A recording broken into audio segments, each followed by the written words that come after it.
Halo, selamat datang kembali. Hari ini kita mau ngobrolin sesuatu yang luar biasa di dalam tubuh Anda. Bayangin deh, ada satu saraf super penting nyambung dari otak ke hampir semua organ vital kita. Dan ternyata saraf ini pegang kunci penting banget buat ngendaliin peradangan. Betul sekali. Ini bukan fiksi ilmiah loh ya, tapi ini inti dari kutipan buku The Great Nerve, karya Dr. Kevin J. Tracey. Ya, seorang ahli bedah saraf dan ilmuwan ternama. Nah, misi kita hari ini, kita bongkar gimana sih saraf vagus ini bekerja. Terus, ada penemuan yang, mengejutkan banget soal perannya dalam, menyeimbangkan kembali respons peradangan. Rebalancing inflammation ya. Konsep kunci di bab 5 buku itu. Itu dia. Dan kita lihat juga gimana ini buka jalan buat pengobatan baru yang revolusioner. Bahkan mungkin ada hubungannya sama kebiasaan kita sehari-hari. Menarik banget memang. Ya, ngomong langsung ke sistem imun buat ngeredain peradangan. Nah, ayo kita bedah bareng-bareng. Ini emang sebuah pergeseran paradigma ya. Dulu itu orang mikirnya saraf sama imun itu dua dunia yang kepisah gitu. Oh gitu ya? Iya. Tapi penemuan yang nanti kita bahas, terutama soal upaya menyeimbangkan peradangan ini, nunjukin ada hubungan yang, erat banget dan bisa kita manfaatin. Dimanfaatin gimana tuh? Intinya sih, gimana tubuh kita sendiri itu punya mekanisme bawaan buat ngendaliin api peradangan, biar nggak merusak gitu. Oke. Kita mulai dari kenalan dulu deh sama si saraf hebat ini. Saraf vagus. Katanya namanya dari bahasa Latin, vagus. Artinya mengembara. Betul. Karena yaitu jangkauannya luas banget. Dari batang otak turun ke organ-organ di dada, terus ke perut. Sebenarnya ada sepasang, kiri dan kanan. Apa sih yang bikin dia spesial banget dibanding saraf lain? Spesialnya itu karena perannya sebagai, katakanlah, konduktor utama sistem saraf parasimpatis. Parasimpatis. Itu yang buat istirahat dan cerna ya? Tepat. Dia jadi penyeimbang sistem simpatis, yang lawan atau lari itu, yang aktif pas kita stres. Tapi jangan bayangin ini cuma kabel biasa ya. Bukan sekedar kabel. Maksudnya, dengan ratusan ribu serat saraf, Dr. Tracey itu nggambarinnya kayak orkestra yang jaga harmoni kesehatan kita. Sinyal-sinyalnya itu kayak musik kehidupan gitu. Wah, dalam juga ya perumpamaannya. Dan ini bukan cuma ngirim perintah ke organ aja, tapi juga nerima informasi balik ke otak, termasuk yaitu info soal kondisi peradangan di tubuh. Oke. Sejarahnya juga panjang ya kayaknya. Dari zaman Romawi, Galen itu nunjukin efeknya ke suara babi. Iya, terus ada Weber bersaudara yang nemuin stimulasi listrik bisa bikin lambat jantung katak. Sampai Otto Loewi nemuin Fagustov, itu asetilkolin ya, neurotransmitter pertama. Bukti komunikasi kimia antar saraf. Betul. Penemuan-penemuan itu fundamental banget. Mengarahkan kita ke konsep kayak nada vagal atau vagal tone. Nada pagal, apa itu? Semacam ukuran lah seberapa aktif sistem parasimpatis Anda. Seringnya kelihatan dari variabilitas detak jantung atau HRV, heart rate variability. Oh, HRV. Sering dengar tuh. Nah, HRV yang tinggi biasanya nunjukin nada vagal yang bagus. Artinya tubuh lebih fleksibel gitu buat ganti dari mode stres ke relaksasi. Jadi kalau nada vagalnya bagus, kita lebih gampang tenang gitu ya? Kurang lebih gitu. Dan ini juga yang jadi dasar kenapa gaya hidup sehat kayak olahraga, meditasi, sering dikaitin sama kesehatan yang lebih baik. Kemungkinan besar ya karena mereka bantu ningkatin nada vagal ini. Oke, menarik. Nah, dari sini kita masuk nih ke inti soal menyeimbangkan peradangan, yang katanya mengubah permainan itu. Dipicu kasus tragis sama eksperimen gak sengaja di lab Dr. Tracey ya? Iya, kasus bayi Janis itu luka bakar parah terus meninggal karena kegagalan organ, padahal infeksinya nggak masif-masif amat. Nah, muncul pertanyaan kan? Pertanyaannya apa? Jangan-jangan sistem imunnya sendiri yang berlebihan reaksinya, kayak kebablasan gitu. Masuk akal juga. Terus gimana? Pertanyaan itu akhirnya ngerucut ke satu molekul kunci, TNF, tumor necrosis factor. Ini sitokin, protein pembawa pesan sistem imun. Fungsinya? Normalnya bantu lawan infeksi, tapi kalau kebanyakan bisa mematikan, mirip racun bakteri efeknya. Jadi teka-tekinya, gimana caranya tubuh kita secara alami ngerem TNF ini biar nggak lepas kendali? Dan jawabannya ketemu dari ketidaksengajaan di lab. Seru nih ceritanya. Haha, iya. Jadi pas lagi nguji obat antiinflamasi, namanya CNI 1493. Obatnya itu keliru disuntikin ke otak tikus. Loh, kok bisa? Harusnya kemana? Harusnya kan ke tempat peradangannya. Racun pemicu peradangannya, LPS, itu dikasih di perut tikus. Nah, obatnya malah masuk otak. Terus hasilnya gimana? Gagal dong eksperimennya? Justru itu, hasilnya malah aneh. Produksi TNF di seluruh tubuh tikus itu malah berhenti total. Hah? Serius? Kok bisa? Obatnya di otak, TNF-nya di badan. Nah, itu dia momen ahanya. Ini ngeruntuhin dogma lama banget. Ternyata otak lewat saraf vagus bisa secara aktif ngerem produksi TNF di seluruh tubuh. Jadi otak bisa ngenontrol imun gitu lewat vagus. Tepat. Waktu saraf vagusnya dipotong, efek ngeremnya hilang. Jadi, ini bukan komunikasi satu arah aja. Otak nggak cuma nerima laporan soal peradangan, tapi juga ngirim perintah balik buat ngendaliinnya. Wow. Inilah yang disebut refleks inflamasi, mekanisme perlindungan bawaan kita. Jadi otak kita itu kayak punya tombol darurat ya, buat ngontrol peradangan di seluruh badan lewat saraf vagus ini. Bisa dibilang gitu. Wah, ini benar-benar ngubah cara kita mikir soal pengobatan ya. Jadi nggak cuma ngelawan peradangan pakai obat, tapi kita bisa coba benerin atau manfaatin refleks alami tubuh buat nyimbangin lagi respons imunnya. Tepat sekali. Konsep refleks inflamasi ini buka pintu ke arah pengobatan bioelektronik, Bioelektronik, apa tuh? yaitu pakai sinyal listrik, bukan cuma molekul kimia, buat memodulasi fungsi tubuh. Kita coba ngomong langsung ke saraf buat ngembaliin keseimbangan. Contohnya ada nggak yang udah berhasil? Ada, dan luar biasa. Kayak ceritanya Kelly Owens, dia kena penyakit Crohn sama radang sendi parah bertahun-tahun. Obat udah nggak mempan, malah bikin osteoporosis. Kasian banget. Terus kemana? Dia pindah ke Amsterdam buat ikut uji klinis, dipasang implan stimulator saraf vagus VNS. Hasilnya, Hidupnya berubah total. Berubah gimana? dalam hitungan minggu aja, dia udah bisa jalan tanpa tongkat. Dan akhirnya, dia remisi, bebas gejala. Ini bukti nyata potensi menyeimbangkan peradangan lewat jalur saraf. Keren banget. Ada contoh lain? Ada juga uji klinis awal di Bosnia buat pasien rheumatoid arthritis atau RA, kayak Pero Dragoje. Dia bisa kerja lagi, aktivitas lagi setelah dipasang implan VNS. Padahal waktu itu pilihan obat canggih belum ada buat dia di sana.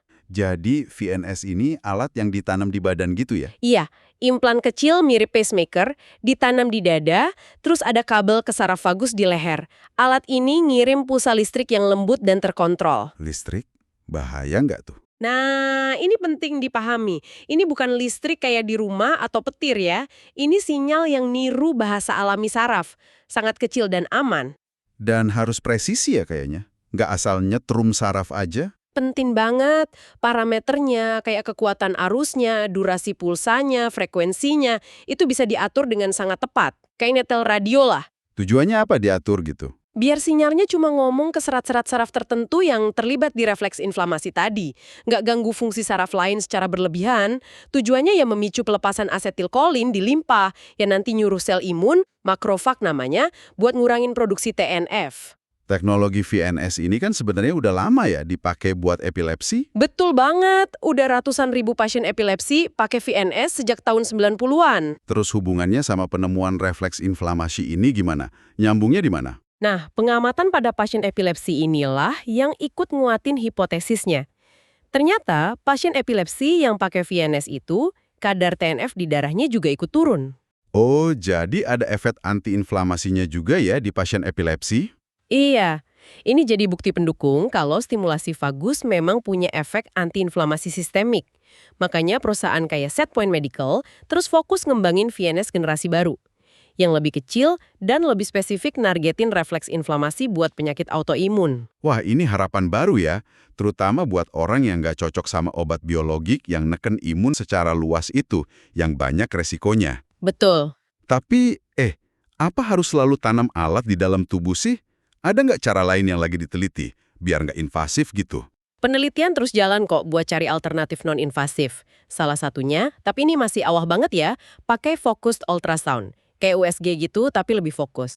Ultrasound? Gimana caranya? Eksperimennya baru di tikus gemuk. Ultrasoundnya ditargetin ke area hati yang banyak saraf vagusnya. Hasilnya, berat badan sama gula darah tikusnya turun.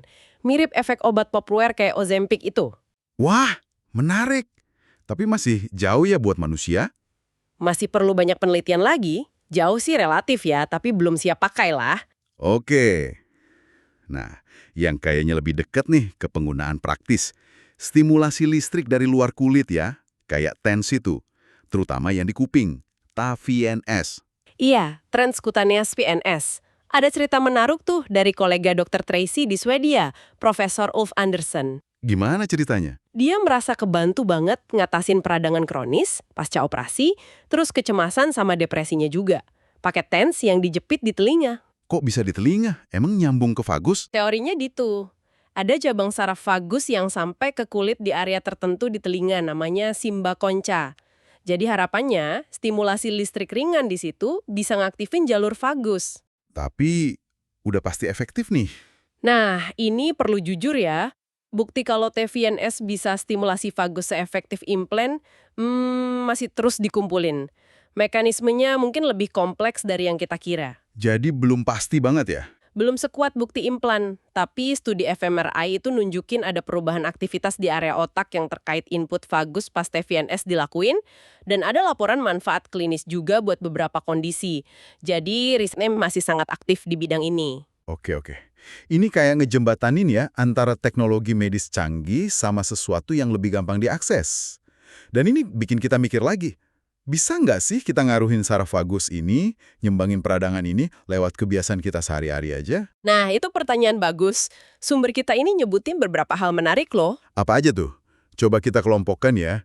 Pertama, soal praktek pikiran tubuh, kayak meditasi, pernapasan gitu. Iya, Dr. Tracy cerita pas ketemu Dalai Lama. Ternyata beliau tertarik banget sama saraf vagus. Malah ngaitinnya sama jalur energi di meditasi Tibet kuno. Wah, terus keset modern bilang apa? Riset modern mulai nunjukin ada korelasi. Meditasi itu bisa ningkatin HRV, itu kan tanda nada vagal bagus ya. Terus bisa nurunin detak jantung, tekanan darah, dan ada indikasi awal pengaruhnya ke penanda inflamasi juga. Jadi ada hubungannya ya antara pikiran tenang sama badan yang lebih seimbang? Kelihatannya gitu. Mekanismenya kompleks sih, tapi hubungan antara mindfulness sama aktivitas parasimpatis itu cukup konsisten. Terus kalau pernapasan, bener nggak sih narik nafas dalam itu bisa mijet saraf vagus? Terus ada dua kutub nih. Ada metode ekstrim kayak Wim Hof, si Iceman itu.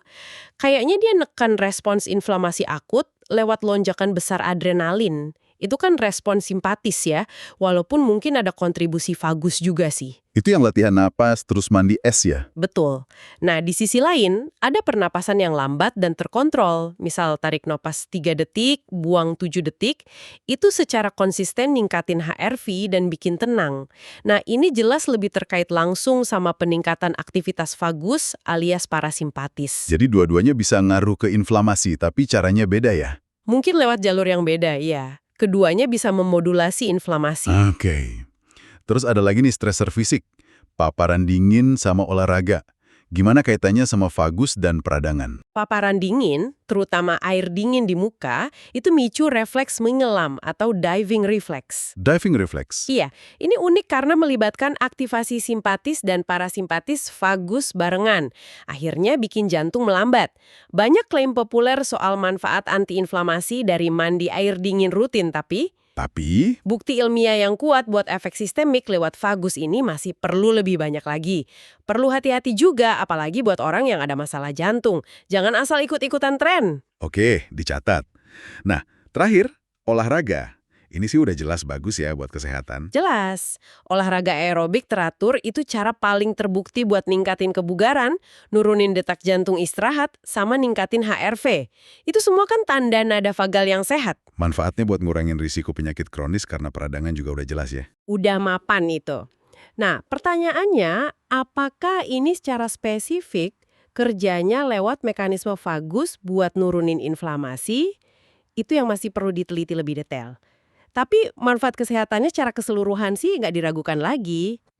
Jadi kesimpulannya nih buat praktek gaya hidup ini, meskipun menjanjikan dan kayaknya ada hubungannya sama vagus, kita mesti tetap realistis ya. Betul banget. Praktek-praktek ini bagus kok sebagai pelengkap gaya hidup sehat, buat dukung keseimbangan tubuh, mungkin juga ningkatin nada vagal. Tapi yaitu mekanisme pastinya seringkali kompleks, masih dipelajari terus. Dan yang paling penting, Yang paling penting, jangan anggap ini pengganti pengobatan medis standar kalau emang ada kondisi yang butuh diobati. Kuncinya itu pendekatan yang terintegrasi dan realistis. Oke deh, sip. Mari kita tarik benang merahnya nih dari obrolan kita.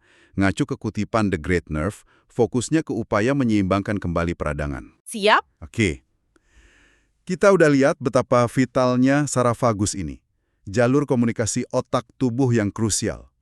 Terus, penemuan refleks inflamasi itu, ngubah total cara pandang kita soal hubungan saraf sama imun.